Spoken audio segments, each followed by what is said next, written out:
اللہ اکبر اللہ اکبر اللہ اکبر اللہ اکبر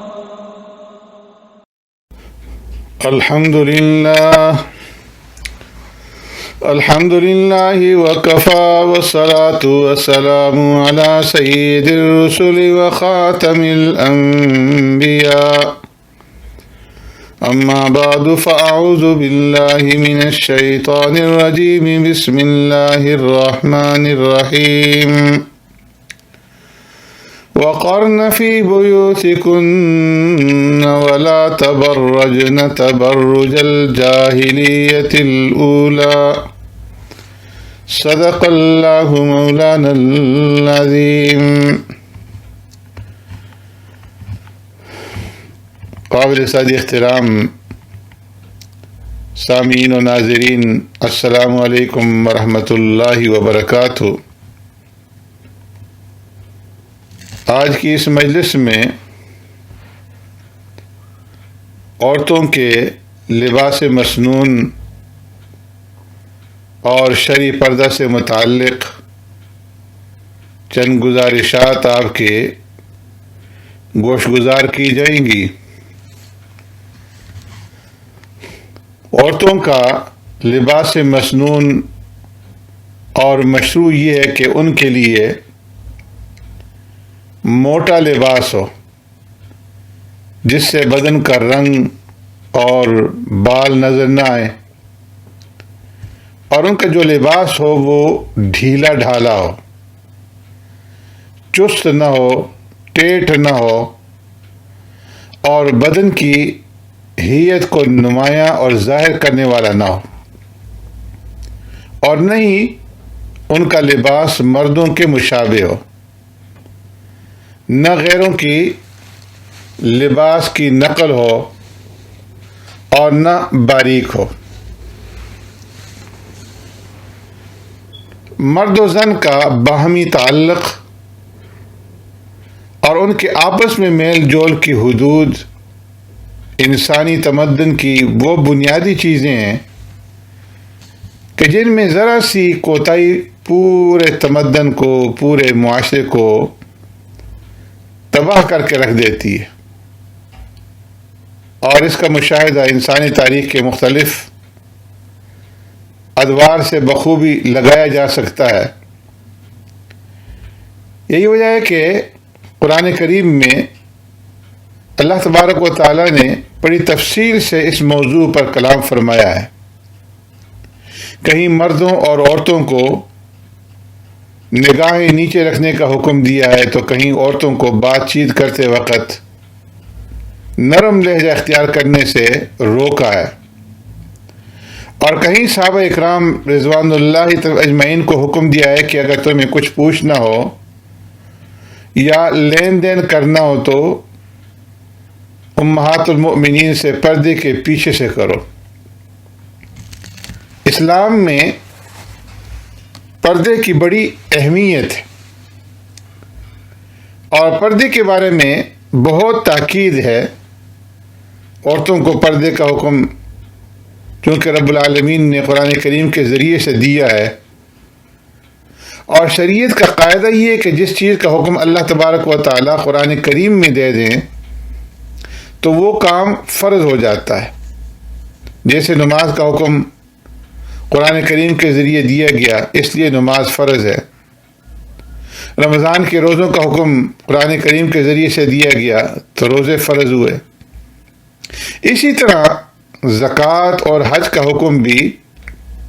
قرآن کریم میں آیا ہے. اس لیے یہ چاروں فرائض اسلام میں شامل ہیں.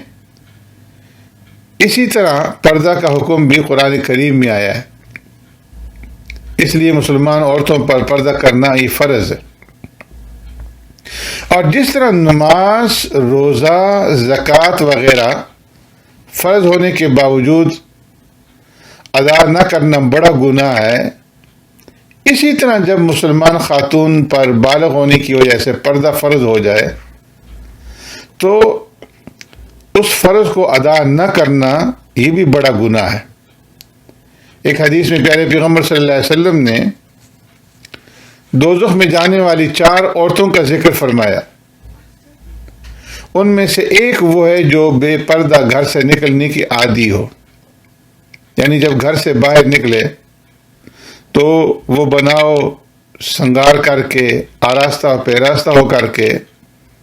بے پردہ گھر سے باہر نکلے، تو فرمایا کہ ایسی عورت جہنمی ہے۔ اسی طرح ایک دوسری حدیث میں پیارے پیغمبر صلی اللہ علیہ وسلم نے فرمایا کہ میں نے جب جہنم کے اندر دیکھا تو اس کے اندر عورتوں کو زیادہ پایا، عورتوں کی تعداد جہنم کے اندر زیادہ تھی، اور پھر اس کی وجوہات میں سے پیارے پیغمبر صلی اللہ علیہ وسلم نے ایک وجہ یہ بیان فرمائی کہ خواتین کے اندر بے پردہ ہو کر گھر سے باہر نکلنے کا جذبہ بہت زیادہ پایا جاتا ہے، جس کا ثبوت ہم آج کل مارکیٹوں کے اندر، بازاروں کے اندر، تفریح گاہوں کے اندر، تقریبات میں ہر جگہ دیکھتے ہیں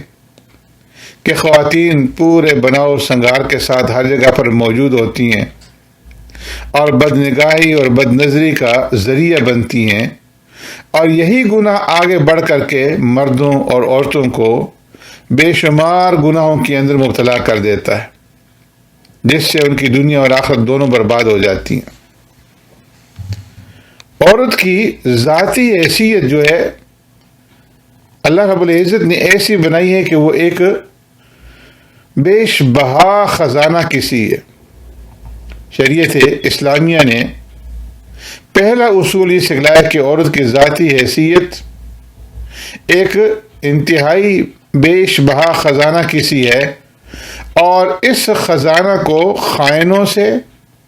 اور بدراہوں سے اور شیطان صفت انسانوں کی پہنچ سے محفوظ رکھنے کے لیے اس بات کی ضرورت ہے کہ اس کو مخفی اور پوشیدہ رکھا جائے۔ اس لیے حضرت عبداللہ بن مسعود رضی اللہ تعالیٰ عنہ سے مروی ہے کہ پیارے پیغمبر صلی اللہ علیہ وسلم نے ارشاد فرمایا، ان المرأۃ عورۃ مستعورۃ فَإِذَا خَرَجَتْ اسْتَشْرَفَهَا الشَّيْطَانُ۔ فرمایا بلا شبہ عورت ایک چھپی ہوئی چیز ہے جو سر تا پا پوشیدہ رہنے کے قابل ہے،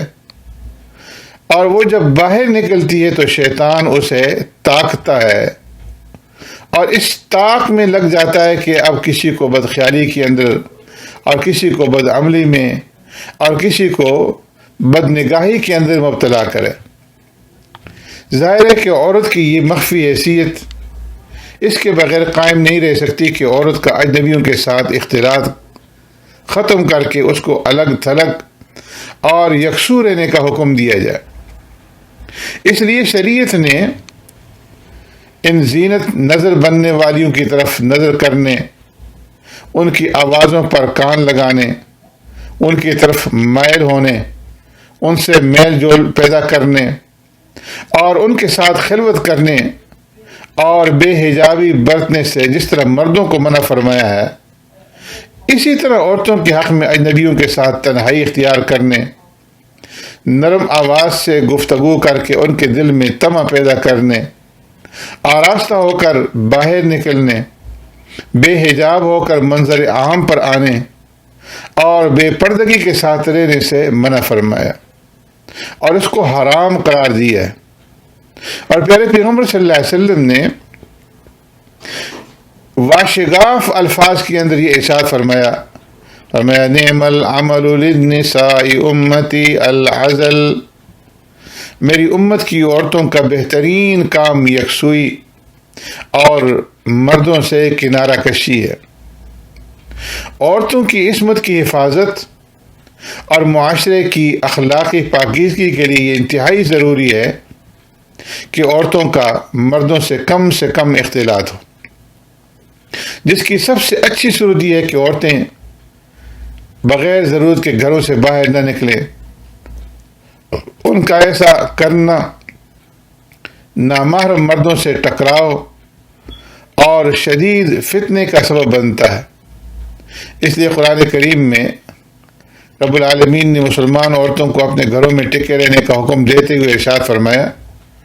وَقَرْنَ فِي بُيُوتِكُنَّ وَلَا تَبَرَّجْنَ تَبَرُّجَ الْجَاهِلِيَّةِ الْأُولَى، کہ عورتیں اپنے گھروں میں ٹھہری رہیں اور جاہلیت اولا کسی آزاد تصریحات میں نہ پڑیں، یعنی جاہلیت اولا کی عورتوں کی طرح کھلے بندوں نہ پھیرے۔ اس سے معلوم ہوا کہ اسلام سے قبل زمانہ جاہلیت میں عورتیں آزادانہ، بے محابہ، بے حیائی اور بے پردگی کے ساتھ پھرا کرتی تھیں، اس لیے کہ تبرج سے مراد یہ کہ عورت اپنے جسم اور حسن کی اس طرح نمائش کرے کہ جس سے مردوں کی شہوانی جذبات بھڑک اٹھیں۔ آج کی جاہلیت جدیدہ کو اس پیمانہ پر ناپیں تو معلوم ہوگا کہ آج انسان زمانہ جاہلیت سے بھی زیادہ جاہل اور آزاد ہو چکا ہے۔ عورتوں کی نقل و حرکت گھروں تک محدود کرنے کے بعد مردوں پر واجب کیا کہ وہ دوسروں کے گھروں میں بغیر اجازت حاصل کیے اور آواز دیے داخل نہ ہوں، اور جس کی ایک بڑی وجہ یہ ہے کہ خواتین خانہ کسی اجنبی کے آنے سے پہلے اپنے آپ کو پوری طرح پردے میں کر لیں۔ چنانچہ رب العالمین کا ارشاد ہے، یا ایھا الذین آمنوا لا تدخلوا بیوتا غیر بیوتکم حتی تستأنسوا وتسلموا علی اہلها، فرمایا اے ایمان والو اپنے گھروں کے سوا دوسرے گھروں میں داخل نہ ہو جب تک کہ اجازت نہ لے لو اور گھر والوں پر سلام نہ بھیج دو۔ اور اسی طرح اللہ رب العزت نے قرآن کریم کے اندر فرمایا کہ اگر تمہیں ان سے کوئی ضروری لین دین کرنی ہو، کوئی چیز لینی دینی اور مانگ تانگ کرنی ہو تو وہ بھی حجاب اور پردے کے واسطے سے کرو، پردے کے پیچھے سے کرو۔ فرمایا وَإِذَا سَأَلْتُمُوهُنَّ مَتَاعًا فَاسْأَلُوهُنَّ مِنْ وَرَاءِ حِجَابٍ ذَلِكُمْ أَطْهَرُ لِقُلُوبِكُمْ وَقُلُوبِهِنَّ، فرمایا جب تم ان سے کوئی چیز مانگو تو پردے کے پیچھے سے مانگو، اس میں تمہارے دلوں اور ان کے دلوں کے لیے زیادہ صفائی اور زیادہ پاکیزگی ہے۔ یعنی بغیر ضرورت کے تو پردہ کے قریب بھی نہ جاؤ، لیکن اگر کسی ضرورت سے کسی چیز کا سوال کرنا ہو، کوئی چیز مانگنی ہو، کوئی معمولی سے معمولی چیز لینی دینی ہو، یا علم دین حاصل کرنے کے لیے امہات المؤمنین سے کچھ پوچھنا ہو تو پردہ قائم رکھ کر کے پوچھو۔ اب یہاں پر غور کرنے کا مقام ہے کہ جس وقت اللہ رب العزت نے یہ قرآن کریم کا حکم نازل فرمایا، اس کے اولین مخاطبین حضرات صحابہ اکرام رضوان اللہ اجمعین تھے، اور جو خواتین تھی جن کے بارے میں فرمایا کہ پردے کے پیچھے سے ان سے مانگو، وہ امہات المؤمنین ہیں، جن سے زیادہ پاک دامن اس دنیا میں کوئی ہو نہیں سکتا۔ ایسی برگزیدہ اور مقدس ہستیوں کو رب العالمین حکم دے رہے ہیں کہ جب بھی دین سیکھنا ہو تو پردے کے پیچھے سے سیکھو، اور بات کرنی ہو تو پردے کے پیچھے سے بات کرو، کوئی چیز لینی دینی ہو تو پردے کے پیچھے سے کرو۔ حضرت جابر رضی اللہ تعالیٰ عنہ سے مروی ہے، قال رسول اللہ صلی اللہ علیہ وسلم ان المرأة تقبل فی صورت شیطان وتدبر فی صورت شیطان، فرمایا پیارے پیغمبر صلی اللہ علیہ وسلم نے ارشاد فرمایا کہ بے پردہ عورت شیطان کی صورت میں، اور حضرت ابو سعید رضی اللہ تعالیٰ عنہ فرماتے ہیں قال رسول اللہ صلی اللہ علیہ وسلم ما من صباح الا وملکان ینادیان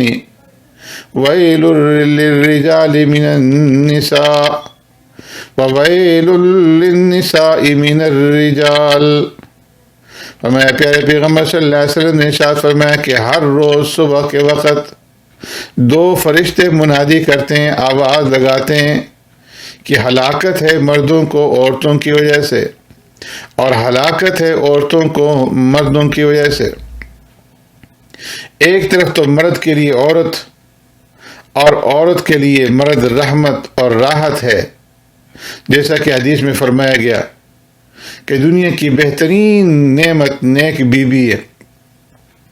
مگر دوسری طرف اگر ذرا بے اعتدالی ہو جائے تو یہی ایک دوسرے کے لیے زحمت اور سب سے بڑی ہلاکت بن جاتے ہیں۔ اس لیے ہماری اپنی تمام ماؤں، بہنوں اور بیٹیوں سے یہ التجا ہے کہ وہ پردے کا اہتمام کریں، گھر کے اندر بھی اور گھر سے باہر بھی۔ گھر کے اندر جو ملازم رکھے جاتے ہیں گھر کی صفائی اور کھانے پکانے کے لیے یا دوسرے کاموں کے لیے، وہ ملازمین چاہے بڑی عمر کے ہوں یا نوجوان ہوں، گھر کی عورتوں کے لیے یہ سب نامحرم ہیں۔ ان کے سامنے بے پردہ ہو کر آنا درست نہیں ہے، بے پردہ ان سے کسی چیز کا لینا دینا درست نہیں، اس لیے ان سے بھی پردے کا اہتمام کریں۔ ایک مشہور حدیث میں حضرت ام سلمہ رضی اللہ تعالی عنہا سے مروی ہے، جو امہات المؤمنین میں سے ایک ماں ہے مسلمانوں کی، فرماتی ہیں انہا کانت عند رسول اللہ صلی اللہ علیہ وسلم ومیمونۃ اذ اقبل ابن ام مکتوم فدخل علیہ فقال رسول اللہ صلی اللہ علیہ وسلم احتجبا منہ فقلت یا رسول اللہ الیس هو اعمى لا یبصرنا فقال رسول اللہ صلی اللہ علیہ وسلم افعمیاوان انتما الستما تبصرانہ او کما قال علیہ الصلوۃ والسلام۔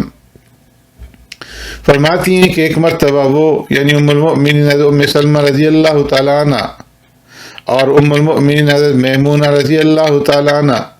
پیارے پیغمبر صلی اللہ علیہ وسلم کی خدمت اقدس میں موجود تھی کہ اتنے میں ایک نابینا صحابی حضرت عبداللہ ابن ام مکتوم رضی اللہ تعالیٰ عنہ، جو ایک مشہور صحابی تھے، پیارے پیغمبر صلی اللہ علیہ وسلم سے ملاقات کے لیے تشریف لے آئے۔ جب وہ صحابی گھر کے اندر داخل ہوئے تو ان دونوں امہات المؤمنین نے ان سے پردہ نہیں کیا۔ اس پر پیارے پیغمبر صلی اللہ علیہ وسلم نے ان سے فرمایا کہ تم دونوں نے ان سے پردہ کیوں نہیں کیا؟ تو انہوں نے عرض کیا یا رسول اللہ صلی اللہ علیہ وسلم، یہ تو نابینا ہیں جو ہم کو نہیں دیکھ سکتے، یعنی جب یہ نابینا ہونے کی وجہ سے دیکھ نہیں سکتے تو ان سے کیا پردہ کرنا؟ تو پیارے پیغمبر صلی اللہ علیہ وسلم نے فرمایا کہ یہ تو نابینا ہیں، مگر کیا تم بھی دونوں نابینا ہو؟ کیا تم ان کو نہیں دیکھ رہی ہو؟ لہذا ان سے پردہ کرو۔ اس حدیث سے وہ لوگ عبرت حاصل کریں جو یہ کہتے ہیں کہ جی پردہ تو دل کا ہونا چاہیے، اور کچھ لوگ یہ کہتے ہیں کہ جی ہمارے یہاں پردہ نہ کرنا کوئی خطرہ کی بات نہیں ہے، ماشاء اللہ سے ہماری بیوی، ہماری بیٹیاں، ہماری بہنیں، ہماری بوئیں سب بہت ہی نیک اور پارسا ہیں، بہت شریف ہیں، ان کی آنکھ میں تو برائی آ ہی نہیں سکتی، تو دل میں کہاں سے برائی آئے گی؟ اور ہمارے بھائی، ہمارے چچا زاد، پھوپھی زاد، خالہ زاد، مامو زاد وغیرہ بہت شریف ہیں، بہت نیک ہیں، اس برائی کا تو ہمارے یہاں کوئی تصور بھی نہیں ہو سکتا۔ یہ لوگ اللہ تبارک و تعالی اور اس کے رسول صلی اللہ علیہ وسلم کی احکام کو بیکار سمجھتے ہیں اور اپنے علم کو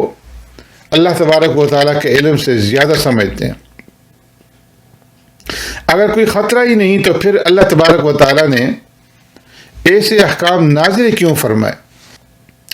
غور فرمائیں کہ ایک طرف امہات المؤمنین ہیں جو پوری امت کی مائیں ہیں، اور ان سے زیادہ پاک باز امت میں کوئی نہیں ہو سکتا، جن کے دلوں میں دور دور تک کسی برائی کا خیال بھی نہیں گزر سکتا۔ اللہ تبارک و تعالیٰ نے انہیں صرف احتراماً امت کی مائیں نہیں فرمایا، بلکہ جس طرح حقیقی ماں کے ساتھ نکاح حرام ہے،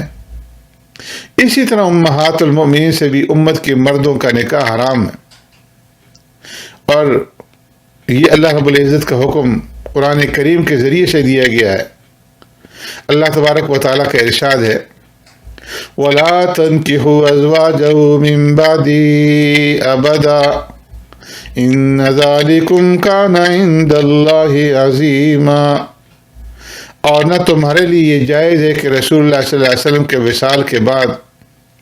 آپ صلی اللہ علیہ وسلم کی بیویوں سے تم کبھی بھی نکاح کرو۔ یہ اللہ تبارک و تعالیٰ کے نزدیک بڑی سنگین بات، جس طرح اپنی ماں کے ساتھ کسی حالت میں بھی نکاح نہیں ہو سکتا بلکہ ہمیشہ ہمیشہ کے لیے حرام ہے، اسی طرح امہات المؤمنین بھی امت کے ہر فرد پر قیامت تک ہمیشہ ہمیشہ کے لیے حرام ہے، اور ان کے ساتھ کسی حالت میں بھی نکاح نہیں ہو سکتا۔ ایک طرف امہات المؤمنین ہیں اور دوسری طرف ایک مشہور صحابی رسول ہیں جن کا تقوی وہ تقوی ہے کہ فرشتوں کو بھی اس کے اوپر رشک ہے، جن کے بارے میں ہمارا اہل سنت و جماعت کا یہ عقیدہ ہے کہ ساری امت کے غوث، قطب، ابدال اور ولی جمع ہو جائیں تو وہ ایک ادنا صحابی کے مقام گد کو بھی نہیں پہنچ سکتے، جن کی پاک دامنی کی شہادت خود اللہ تبارک و تعالیٰ قرآن کریم میں دے رہے ہیں، رضی اللہ عنہم ورضوا عنہ، کہ اللہ ان سے راضی ہوا اور وہ اللہ سے راضی ہیں۔ اور آنے والے صحابی ہیں بھی نابینا، لیکن اس کے باوجود پیارے پیغمبر صلی اللہ علیہ وسلم نے امہات المؤمنین سے اس نابینا صحابی سے بھی پردہ کروایا۔ تو ہم اور آپ کس باغ کی مولی ہیں؟ کیا ہم نعوذ باللہ